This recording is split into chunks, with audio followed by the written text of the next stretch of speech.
Hello guys, welcome to Paru की सिक्का vlog. और कैसे हैं आप लोग? आई होप कि आप सभी अच्छे होंगे।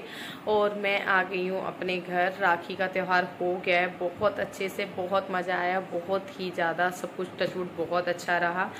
तो घर आ गई हूँ और उसके बाद मैं आपको दिखाती हूँ घर की हालत। जब आप 15 दिन के बाद मज़े करके आते हो तो आपके घर की क्या हालत होती है, आपका रूम कैसा होता है, मैं आपको दिखाती हूँ। क्योंकि मैंने ना रूबी को इस बार बोला नहीं था कि मेरे पीछे से आके एक बार सफाई कर जाए। वैसे वो कर जाती है तो थोड़ा सही लगता है, लेकिन इस बार वो नहीं आई थी। तो मेरे रूम की आप हालत देख लो कि मतलब लग ही नहीं रहा है कि ये मेरा ही रूम है। एक एक चीज़ ऐसे पड़ी हुई है, इतनी ज़्यादा डस्ट हुई पड़ी है, इतनी ज़्यादा नीचे मिट्टी मिट्टी, मतलब लग रहा है बहुत ज़्यादा गंदा। तो आज रूबी ने छुट्टी कर ली है क्योंकि राखी के नेक्स्ट डे उसने बोला था, और मुझे लग रहा था उसने एक दिन पहले बोला है कि मैं छुट्टी लूँगी। मैंने कहा कोई बात नहीं, तुम आराम करो। ये हर किसी का त्यौहार होता है, तो उसकी भी बहनें आती है, तो उसको भी लग रहा था काफ़ी टाइम से उसने छुट्टी ली नहीं थी। तो मैंने कहा कोई बात नहीं, मैं आज का दिन मैनेज कर लूँगी। तो शुरू करते हैं। लेकिन यार बाहर से आने के बाद ना थोड़ा सा मुश्किल होता है कि एक हेल्पिंग हैंड हो तो थोड़ा जल्दी हो जाता है काम। मैं दिखाती हूँ आपको पहले कि मेरे रूम की हालत क्या है। ऐसा पड़ा हुआ है मेरा रूम, हर जगह धूल ही धूल आप लोगों को दिखाई दे रही होगी। ये अलमारी में अंदर रख करके गई थी, अभी मुझे पूरा रूम सेट करना है। कुछ ऐसी है मेरे रूम की हालत अभी। कुछ सामान जो मेरा भी आया हुआ है वो अभी ऐसे ही रखा हुआ है, धूल मिट्टी से भरा हुआ, पूरे में गंदगी। मतलब मुझे लग रहा है, समझ ही नहीं आ रहा है कि कहाँ से शुरू करूँ। यहाँ किचन पूरा फैला हुआ है और इधर आप देखेंगे कि पूरे में धूल ही धूल हुई पड़ी है। एक तो हमारे यहाँ ना बाहर की रोड बन रही है, तो उस वजह से पूरे घर में गंदगी धूल मिट्टी बहुत ज़्यादा आ रही है।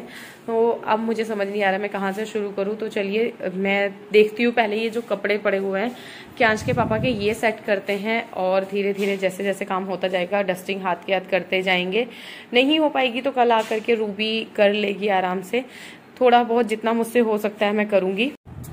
तो यहाँ मैंने शुरू किया क्यांश के पापा की अलमारी ऑर्गेनाइज करने से, क्योंकि यार सारे के सारे कपड़े जो 15 दिन में क्यांश के पापा ने पहने थे वो सारे बाहर पड़े हुए थे। ये अच्छा था कि सारे कपड़े मम्मा ने प्रेस करा के रख दिए थे, लेकिन ऑर्गेनाइज तो नहीं कर पाते हैं क्यांश के पापा भी। और यहाँ सारे कपड़े थे तो मैंने कहा जल्दी से मैं फटाफट अलमारी सेट कर देती हूँ। और फिर उसके बाद मैंने जो बाकी काम थे वो शुरू किए, क्योंकि सारा काम था डस्टिंग का भी।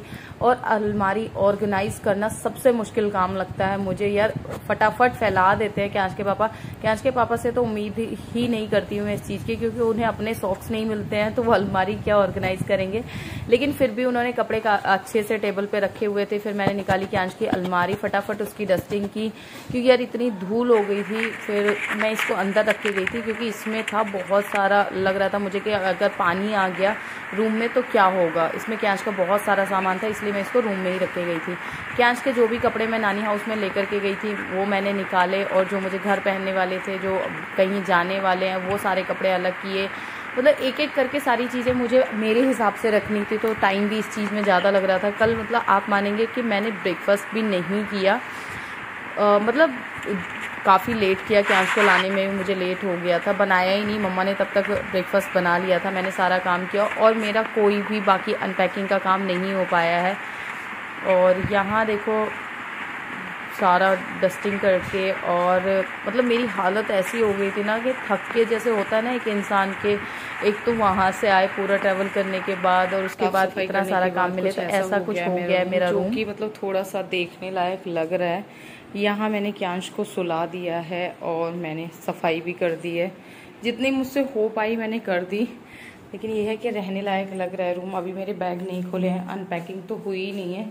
और किचन भी पूरा साफ़ कर दिया है, सब मतलब अच्छे से कर दिया जितना मुझसे हो पाया। बाकी देखो कल रूबी आएगी तो वो अच्छे से कर पाएगी। थक गई हूँ अब मैं बहुत ज़्यादा, और अब मैं सोने की कोशिश करती हूँ, क्योंकि क्यांश को सुला दिया। अब ऐसा कोई काम रहा नहीं है, फिर मैं उठ के चाय बनाऊँगी।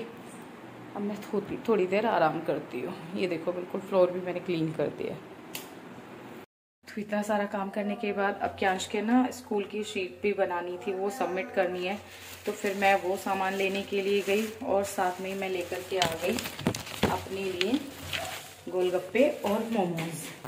तो अब चल करके खाते हैं जल्दी से। क्या यहाँ मैं कोशिश कर रही थी कि का होमवर्क कंप्लीट कराने की कोशिश किया, पूरा का पूरा होमवर्क मैंने ही किया है, क्योंकि यार वो शीट थी जिसमें बच्चों को अवार्ड भी दिया जाएगा जिसकी शीट अच्छी बनेगी। अब मैंने अपनी तरफ से कोशिश की है अच्छे से अच्छा बनाने की, बेस्ट करने की, क्योंकि यार मैंने ना आर्ट कभी अपने लिए भी नहीं की है, लेकिन यहाँ मैंने कोशिश की है कि मैं अपने बच्चे के लिए जितना मुझसे हो सके मैं बेस्ट दूँ।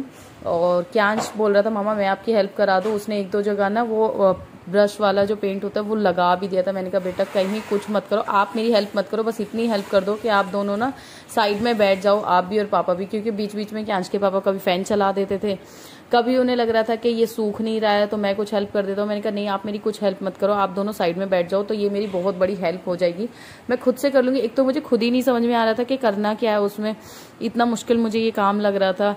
और फिर उसके बाद ये लोग मुझे परेशान कर रहे थे, मैंने कहा आप लोग जाओ मम्मी के रूम में बैठ जाओ, मैं खुद से ये जब कंप्लीट हो जाएगा तो आप लोगों को दिखाऊंगी।